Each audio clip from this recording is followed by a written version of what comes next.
Hey guys, Jack on Wrist, back with another video, and in today's video, I'm going to discuss the fact that I'm actually selling my Rolex reference 114200. I just want to make this video to sort of discuss the thoughts, or rather the thought process that goes into selling a luxury watch, and for those who are actually interested in my particular watch itself, or rather the 34mm Air King, maybe you guys want to know why I'm actually selling it. So without further ado, let's go ahead and talk about it.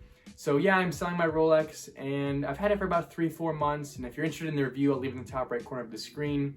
It's been an awesome watch, and I think, the important part of this discussion is the main reason why I'm selling it, and that's because it doesn't really speak to me specifically. I think that I bought the Rolex because I like the Rolex name.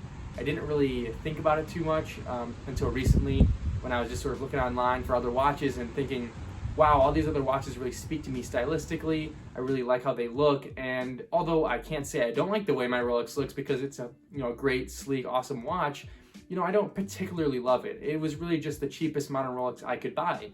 And by modern, we're talking, solid links, solid end links, that new clasp, and it's awesome to wear that every single day. It's comfortable, and it gets some decent looks, and obviously it's a great watch, but it didn't really speak to me specifically. Like I said, I bought it because it's a Rolex and not because it's something I had my eye on or anything like that. Some watches that come to mind when I think of watches I'm really interested in and potentially selling this to get are the Omega Seamaster 300 and the Omega Aquaterra, along with potentially a Cartier Santos.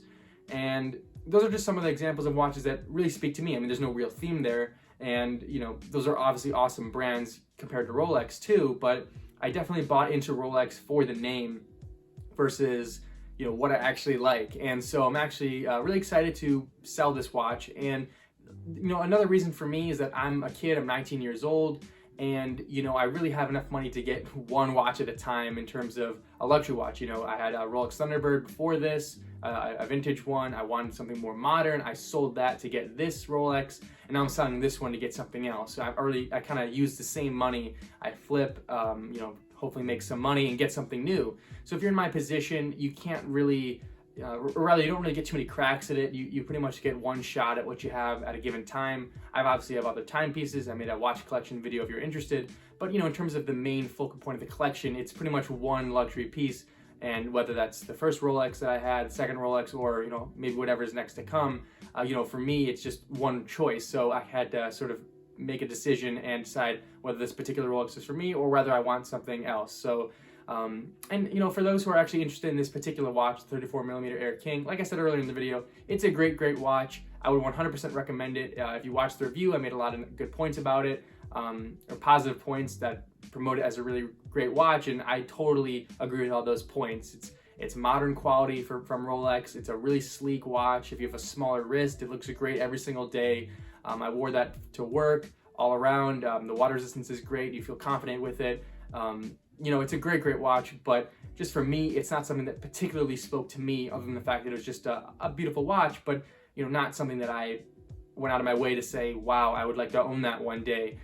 Before I had money to buy a luxury watch, I wasn't saying, oh, I want an Air King. I was just saying I want a Rolex. And honestly, that was for the wrong reason, because I don't think I really wanted a Rolex for the reason of I wanted a Rolex, a particular one. I think I want it just for the name.